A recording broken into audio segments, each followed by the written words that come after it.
Palavra de hoje: aproprie-se do que já é seu. Parte final. E a Bíblia fala então que este era o costume em Israel naquela época, com relação a resgates e permutas. O que queria confirmar qualquer negócio, tirava o calçado e dava ao seu parceiro. E assim se formava negócio. Vamos ler o verso 8 também. Disse, pois, resgatador a Boaz: não vou resgatar, você pode comprar. E ele faz o quê? Ele tira o sapato, tira o calçado, tira a sandália. Aí você vai dizer, por que tem isso na Bíblia? Muitos irmãos começam a ler o Velho Testamento e chegam em histórias como essa e fica pensando que é só uma curiosidade histórica. Não, isso está escrito por causa de nós, por causa de você.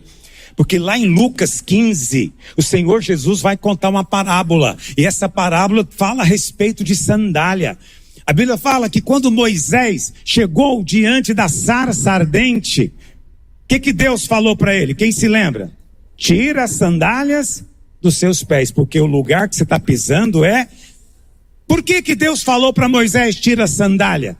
Ele está dizendo, você não tem o direito. Quando aquele resgatador abriu mão do seu direito, ele teve que entregar o calçado para Boaz. Porque o calçado simboliza o que então? Direito de posse.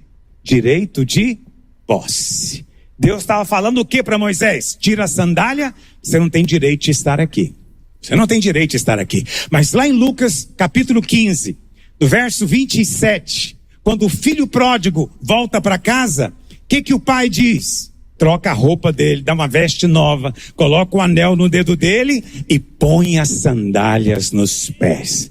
Por que o filho recebeu a sandália? No Velho Testamento é tira a sandália. No Novo Testamento você recebe a sandália. É o pai dizendo, você tem direito de estar na casa do pai. Você pode se apropriar das realidades do pai. E eu vou te dizer algo. Todo lugar que pisar a planta do vosso pé, eu vos tenho dado, diz o Senhor. É preciso crer que você está calçado com esses sapatos da redenção. Nesses dias, eu tenho 37 anos de ministério, mas não me acostumo quando a unção está fluindo de alguma maneira. Eu vou dizer para você, querido, esses são dias de você pisar na sua casa e dizer, terra santa, esse lugar é santo. Demônios não estão calçados, não podem pisar aqui. O ímpio com a sua maldição não pode pisar aqui, mas eu posso pisar. E onde eu pisar, o Senhor me dá como herança. A sua casa é sua, querido. Aproprie-se dela. Não deixe que demônios venham roubar os seus filhos, ou o seu marido, ou a sua esposa. Não! Pisa com autoridade. O calçado foi colocado para você. Quantos dizem amém? Eu não quero falar de Ruth, eu quero falar de Jeremias. Eu queria que você abrisse sua Bíblia lá em Jeremias, capítulo 32. Tem uma história fascinante aqui. Quando você vai ler algo na Bíblia, tem que saber o que está acontecendo. Jeremias viveu na época do cativeiro na Babilônia. O povo de Israel tinha pecado contra o Senhor. O povo de Israel tinha caído na idolatria. No capítulo 33, 34... há uma descrição disso. Deus mesmo diz que nos altos eles levantaram um altar para Baal. E ali eles estavam queimando os próprios filhos para Moloque. Deus falando, eu nunca nem pensei numa barbaridade dessa. E olha o que eles estão fazendo. E a Bíblia fala que eles profanaram até o santuário de Deus. O templo, o lugar da arca. Eles colocaram um ídolo lá dentro. Colocaram Baal dentro do templo do Senhor. Preste atenção, eles viviam no tempo da lei. Como eles estavam quebrando a lei, o juízo era inevitável. Por quê? Por que o juízo não veio mais cedo?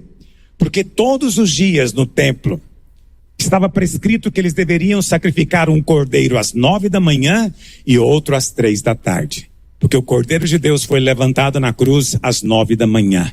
E ele disse, está consumado 3 horas da tarde. Eram 2 cordeiros. Esse sangue cobria o pecado da nação. O sangue de animais não tem o poder de remover pecado, mas tem o poder de cobrir. É como um pagamento com cartão de crédito. Você sabe, quando você usa o cartão de crédito, você não está realmente pagando. O pagamento mesmo é no dia que chegar a fatura. O Velho Testamento era o cartão de crédito sendo passado. O Calvário é o dia que a conta chegou. Mas graças a Deus que tinha alguém lá para pagar para a gente. E ele pagou toda a nossa dívida, aleluia. Então, todos os dias o pecado era coberto. Mas o que acontece? Nos dias de Jeremias, eles pararam de fazer o sacrifício da manhã e da tarde. E eles profanaram o templo adorando outros deuses. Então, não tinham sangue para cobri-los. Não tinham sangue para cobrir o pecado. E se não tem o sangue, o juízo vem. Deus falou, vou entregar Jerusalém nas mãos de Nabucodonosor, rei de Babilônia. Ele virá e ele vai colocar fogo na cidade. Mas Deus também diz, mas esse não é o fim da história. Eu amo as coisas de Deus porque Deus conta o fim antes de ter o começo. Nabucodonosor nem tinha chegado ainda. E Deus falou, mas eu vou restaurar o meu povo. Eu vou trazê-los de volta. E eles vão plantar e vão colher aqui. O nosso Deus tem história nas suas mãos. A sua história tem um controlador. Ele é o nosso Senhor. Deus então diz a Jeremias, olha, vai procurar o rei Zedequias e diz para ele tudo que eu vou fazer. Jeremias obedeceu. Ele vai a Jerusalém. E ele fala para o rei, olha, assim diz o Senhor, Deus entregou essa cidade na mão de Nabucodonosor. O rei não gostou. O que ele fez? Mandou prender Jeremias. Coitado do Jeremias. Falou a verdade, né? É muito ruim quando o carteiro é punido porque trouxe a carta. Né? Você que trouxe a carta, vai morrer, miserável. Não, Jeremias era só o carteiro, o mensageiro. Mesmo assim foi preso. Jeremias lá na cadeia, Deus vem e fala para ele. O que Deus diz para ele? Vamos ler? Verso 6. Disse, pois, Jeremias, veio a minha palavra do Senhor dizendo, eis que Hananel, filho do teu tio Salum, virá a ti dizendo, compra o meu campo que está em Anatote, pois a ti, a quem pertence o direito de resgate, compete comprá-lo. Então aqui nós temos uma história interessante. Aqui Deus chega para Jeremias e diz, olha, seu primo, filho do teu tio, chamado, como era o nome do cara? Hananel. O nome dele era Hananel. O Senhor disse, olha, Hananel vai vir te procurar, ele tem um campo, e ele sabe que você tem um direito de resgate. Você vai resgatar. Quantos estão entendendo o que está acontecendo? E aí, vamos continuar lendo? Verso 8. Veio, pois, a mim, segundo a palavra do Senhor, Hananel, filho do meu tio. Filho do tio é o quê? Primo. Ao pátio da guarda e me disse, compra agora o meu campo que está em Anatote, na terra de Benjamim. Muito bem. Onde é que estava o campo, meus irmãos? Na terra de... Não. Antes de Benjamim estava onde? Anatote é o nome da cidade. Benjamim é o nome da tribo. Como se fosse o estado, ok? Para ficar fácil de você entender. Então, o campo que Jeremias deveria resgatar estava em Anatote, na terra de Benjamim. Vamos continuar lendo. Porque teu é o direito de posse e de resgate. Compra-o. Então, entendi que isto era a palavra do Senhor. Olha que coisa interessante. Deus já tinha falado com o profeta que o Hananel iria oferecer o campo. Mas agora, quando o Hananel aparece, aí Jeremias diz, eu compreendi que de fato era a palavra do Senhor. Sempre espere o testificar. O Espírito Santo sempre vai confirmar com você aquilo que ele quer fazer. Quando dizem amém. Então, ele entendeu que era a vontade do Senhor. Comprei, pois, de Hananel, filho do meu tio, o campo que está em Anatote, e lhe pesei o dinheiro, 17 ciclos de prata. Quantos ciclos, irmãos? Eu não tenho tempo de mostrar para você, mas 17 é o número da vitória completa. Então, 17 ciclos de prata é prata porque a prata nos fala de redenção. O ouro é a glória de Deus, mas a prata é a redenção. E o bronze aponta para quê? Para o julgamento de Deus, seu juízo. Então tinha que ser de prata. Assinei a escritura, fechei-a com selo, chamei testemunhas e pesei-lhe o dinheiro numa balança. Tomei a escritura da compra, tanto a selada, segundo mandam a lei e os estatutos, como a cópia aberta. Muito bem, onde está a palavra escritura aqui? No original é pergaminho, é livro, ok? Traduziram como escritura para facilitar a sua compreensão. Mas por que é importante te lembrar que isso aqui é um livro? E esse livro não é como o que você tem hoje. Naquela época os livros eles eram o quê? Rolos de pergaminho, ok? Ou de papiro ou de couro. Era onde era enrolado. Então o livro ele era aberto desenrolando.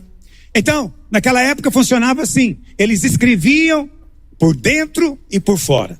Por fora ficavam os dados do comprador. Quem está comprando, quanto que está pagando, né? Todos os dados, onde é o campo. E dentro ficavam as condições, formas de pagamento, se haveria parcelamento, sei lá o que fosse. Ficava dentro. Então é um livro escrito por dentro e por fora. Aí você fala, pastor, por que você está enfatizando isso? Porque esse mesmo livro vai aparecer de novo lá em Apocalipse capítulo 5. Mas Apocalipse capítulo 5 diz o quê? Vi na mão direita daquele que estava sentado no trono um livro. Como eu te disse, naquela época livro era o quê? Pergaminho. Ok? Então era um pergaminho, era um rolo. Um livro escrito por dentro e por fora, exatamente como era o livro que Jeremias fez. Jeremias está resgatando, comprando, por isso tinha um livro escrito por dentro e por fora. Deus agora está segurando um livro escrito por dentro e por fora. Que livro é esse então, meu querido? É o preço do resgate, é a escritura. Todos nós fomos vendidos como escravos, estávamos presos. Este mundo estava entregue nas mãos do inimigo. Não havia quem nos comprasse, não havia quem nos redimisse. João disse que nem no céu, nem na terra, nem debaixo da terra se achou ninguém digno de abrir o livro, nem mesmo de olhar para ele. E a Bíblia fala que João começou a chorar muitíssimo. Vamos ler isso rapidamente? Um livro escrito por dentro e por fora, de todo selado com 7 selos. Vi também um anjo forte que proclamava em grande voz: quem é digno de abrir o livro e de lhe desatar os selos? Ora, nem no céu, nem na terra, nem debaixo da terra, ninguém podia abrir o livro, nem mesmo olhar para ele. Então, João chorava muito, porque ninguém foi achado digno de abrir o livro, nem mesmo de olhar para ele. Mas então, um dos anciãos me disse: não chores. Eis que o leão da tribo de Judá, a raiz de Davi, venceu, e ele vai abrir o livro com os seus 7 selos. É o leão. Verso 6. João olha, e quem que ele vê? Então vi, no meio do trono e dos 4 seres viventes, e entre os anciãos, de pé, um cordeiro. Muito interessante. O ancião disse que Jesus era o quê? O leão da tribo de Judá. Mas quando João olha, ele vê um leão? Não, ele vê o cordeiro. Quem é Jesus? É o leão ou é o cordeiro? Ele é os dois. Ele é o leão, porque ele é aquele que pisa na cabeça do inimigo, que pisa na obra do diabo. Mas ele é cordeiro porque é ele que vai pagar o preço da redenção agora. E ele não é um cordeiro comum, ele é um cordeiro que tinha sido morto recentemente. Isso significa então que isso aqui aconteceu já. Apocalipse é um livro de coisas que já aconteceram, coisas que estão acontecendo nos nossos dias e coisas que ainda vão acontecer. Isso aqui já aconteceu. Foi quando o Senhor Jesus subiu aos céus com o seu sangue para fazer redenção eterna diante de Deus. É que só está dizendo como é que foi feito isso. Ele é o cordeiro. Diz a Bíblia que ele tinha 7 chifres. 7 significa perfeição. Chifre significa poder. Ele é aquele que tem o poder perfeito. Bem como 7 olhos. Os olhos que tudo veem, uma visão perfeita. E 7 espíritos, ou seja, ele tem a plenitude do Espírito de Deus. Não fique pensando em Jesus como alguém que tem 7 chifres e 7 olhos, tá bom? Isso aqui é simbólico, para você entender de maneira rápida toda a verdade a respeito do Senhor. Quantos dizem amém? Então, a Bíblia fala que o Senhor agora vai abrir o selo. E ele começa a abrir o selo. O primeiro selo que ele abre, para cada selo uma cena acontece. E no primeiro selo apareceu um cavalo. Que cor que era o cavalo? Branco, com o seu cavaleiro branco. E nós sabemos que esse cavaleiro aponta para o engano, quer se parecer, se passar por Cristo, mas não é. Depois um outro cavaleiro vem e é vermelho, porque esse cavaleiro, ele traz a guerra. Depois vem um outro cavaleiro, cavaleiro preto, porque ele traz a fome. Depois um cavaleiro amarelo esverdeado, porque ele é a morte. Morte por todo tipo de praga e epidemia. E aí você pode pensar, pastor, não consigo entender. Cada selo que é aberto, uma coisa ruim acontece. Por que João estava chorando então? Por que João estava chorando? Porque quando o Senhor tira o selo, Ele está dizendo o seguinte: é como você. Você é uma carta viva, diz a Bíblia. Você é uma carta viva. E você está escrito por dentro e por fora. O que está escrito por dentro, o Espírito de Deus colocou. O que está escrito por fora é para as pessoas do mundo ler na sua vida. E você foi selado. Essa carta viva está selada. Qual selo que vem na sua vida? O Espírito Santo de Deus. Efésios capítulo 1 diz que fomos selados com o Espírito Santo. Quantos dizem amém? Mas hoje é assim. Antes você estava selado com aqueles 7 selos. Você estava debaixo do engano, debaixo da morte, debaixo da guerra, da briga, da gritaria, da confusão, da separação. Aquelas coisas todas estavam na sua vida. Mas quando Cristo tira o selo, Ele está dizendo o seguinte: essas coisas não podem mais tocar em você. Elas continuam na terra, mas você ganhou um selo novo. E o selo sobre você é o Espírito Santo de Deus. Aleluia. Meu tempo está acabando. Volta lá para Jeremias, vamos ler. Jeremias pegou a escritura e deu ela para Baruque, filho de Nerias, filho de Maazéias, na presença de Hananel, filho do meu tio. E perante as testemunhas que assinaram a escritura da compra, e na presença de todos os judeus que se assentavam no pátio da guarda, perante eles dei ordem a Baruque, dizendo: assim diz o Senhor dos Exércitos, o Deus de Israel: toma esta escritura da compra, tanto a selada como a aberta, e mete-as num vaso de barro, para que se possam conservar por muitos dias. Porque assim diz o Senhor dos Exércitos, Deus de Israel: ainda se comprarão casas, campos e vinhas nesta terra. Bom, pastor, por que tem uma história dessa na Bíblia? A história termina. Por que Deus fez questão de contar para você como é que Jeremias tinha comprado ou resgatado aquele campo que pertencia ao seu parente? Para edificar você, para te dar uma ilustração. Cada nome aqui tem um significado, e todos eles têm a ver com você. Quantos dizem amém?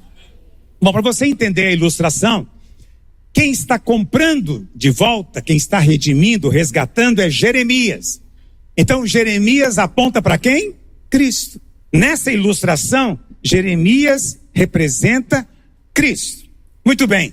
Ele está comprando de volta um campo que ficava na cidade de Anatote. Diga Anatote. Anatote tem um significado. Anatote significa orações respondidas. Agora junta as coisas. Ele está resgatando, comprando de volta as suas orações agora respondidas. Quem era o dono desse campo? Era um primo de Jeremias chamado Hananel. O que significa Hananel? Hananel significa lugar da graça. Havia um campo das orações respondidas que pertencia à graça de Deus. Não tínhamos acesso. Mas aí Jeremias vem para comprar. O Hananel era filho de um homem chamado Salum. Salum, no original, Shalom, é a raiz da palavra Shalom. Shalom significa o quê? Paz. Shalom significa pagamento, recompensa. Preste atenção nisso. O filho é gerado pelo pai. Quantos entendem o que eu estou dizendo? O pai produz o filho. Salum, que é o resgate, o pagamento de Deus, gerou o quê? O lugar da graça. Hoje você está plantado, posicionado no lugar de graça, porque o pagamento foi feito na sua vida. O pagamento foi feito. Isso está tudo nos nomes. Quantos estão acompanhando o que eu estou dizendo? Mas a história ainda continua. O que mais que vai acontecer agora? A Bíblia fala que Jeremias tinha que pegar aquele rolo, aquela escritura, e entregar para alguém. Jeremias entregou para Baruque. O que significa Baruque? Baruque significa abençoado. Então, para quem que o livro deveria ser entregue? Para o abençoado. Aí você vai dizer, pastor, o abençoado aqui é quem? Aí você vai dizer logo de cara, é Cristo. Mas você não pode bagunçar a ilustração. Nessa ilustração, quem é Cristo? Jeremias. Jeremias está comprando o campo em Anatote, as orações respondidas, que pertencia a Hananel, que é o lugar da graça, cujo pai era Shalom, que é o pagamento diante de Deus. Então, o abençoado aqui, Baruque, não pode ser Jesus. Porque Jesus aqui nessa história é Jeremias. Então quem é o abençoado aqui? Você e eu. Você é o abençoado. Para quem que foi entregue esse livro? Esse livro foi entregue para você. E porque ele foi entregue para você, você é abençoado. Mas tem mais coisas aqui nesse texto ainda. Eu falei para você que o pai gera o filho, não é? Então, o texto diz que Baruque era filho de Nerias. Nerias. O que significa Nerias? Lâmpada do Senhor. Olha que coisa. A lâmpada do Senhor gerou o quê? O abençoado. Você foi gerado filho de Deus no dia em que a luz resplandeceu no seu coração. E você compreendeu a mensagem do Evangelho. A Bíblia é perfeita em todos os detalhes. Então o abençoado é gerado pela luz de Deus. E a luz de Deus veio de quem? Maséias. Maséias, a palavra significa o quê? Obra de Deus. Obra do Senhor. Preste atenção. A luz que você recebeu do Senhor não veio por causa da sua obra. Não veio por causa do seu esforço. Foi obra exclusiva de Deus na sua vida. Foi obra de Deus na sua vida. Quantos dizem amém? Olha como tudo é maravilhoso. Mas ainda tem mais um ponto que eu preciso dizer para você. Diz assim: toma esta escritura de compra, tanto a selada como a aberta, e mete-as num vaso de barro. Aqui também mais uma vez, quem é o vaso de barro? 2 Coríntios 4:7. Você é esse vaso de barro que recebeu um tesouro tremendo da parte de Deus. Onde é que a escritura da redenção foi colocada? Dentro de você. Quem é o vaso de barro? O abençoado. Qual que é a evidência então da redenção na sua vida? É que você experimenta bênção de Deus. O maior testemunho que você pode dar é o testemunho da bênção de Deus. Preste atenção, você deve ser uma pessoa correta para não desonrar o nome do Senhor. Mas o ímpio, ele não está muito preocupado com isso, porque ele conhece muita gente honesta e correta, mas ele não conhece muita gente que é abençoado, sem merecer, pela graça de Deus. E quando ele vê a bênção na sua vida, ele fica interessado. Como é que isso acontece com você e não acontece comigo? Aí você tem a chance de mostrar para ele. Porque você é Baruque, porque a redenção foi plantada dentro de você. A escritura, a garantia já está dentro de você. E o vaso de barro. Por que vaso de barro? Você sabe, o livro de Isaías foi encontrado em vasos de barro. E ele estava guardado naquele vaso por aproximadamente 2.400 anos. 2.400 anos dentro de vaso de barro, lá no deserto. Ou seja, o vaso é para preservar. Nós estamos aqui para preservar essa mensagem e para compartilhá-la também. Quantos creem que foram redimidos? Você vai pisar em territórios novos. Você vai desfrutar da bênção porque você é abençoado. As suas orações já são respondidas, porque o preço da resposta delas já foi pago, diz o Senhor. E porque já foi pago, você vai experimentar um lugar de graça nesses dias, um lugar de favor. Quantos creem no que eu estou dizendo? Apresentação: pastor Aloísio Silva.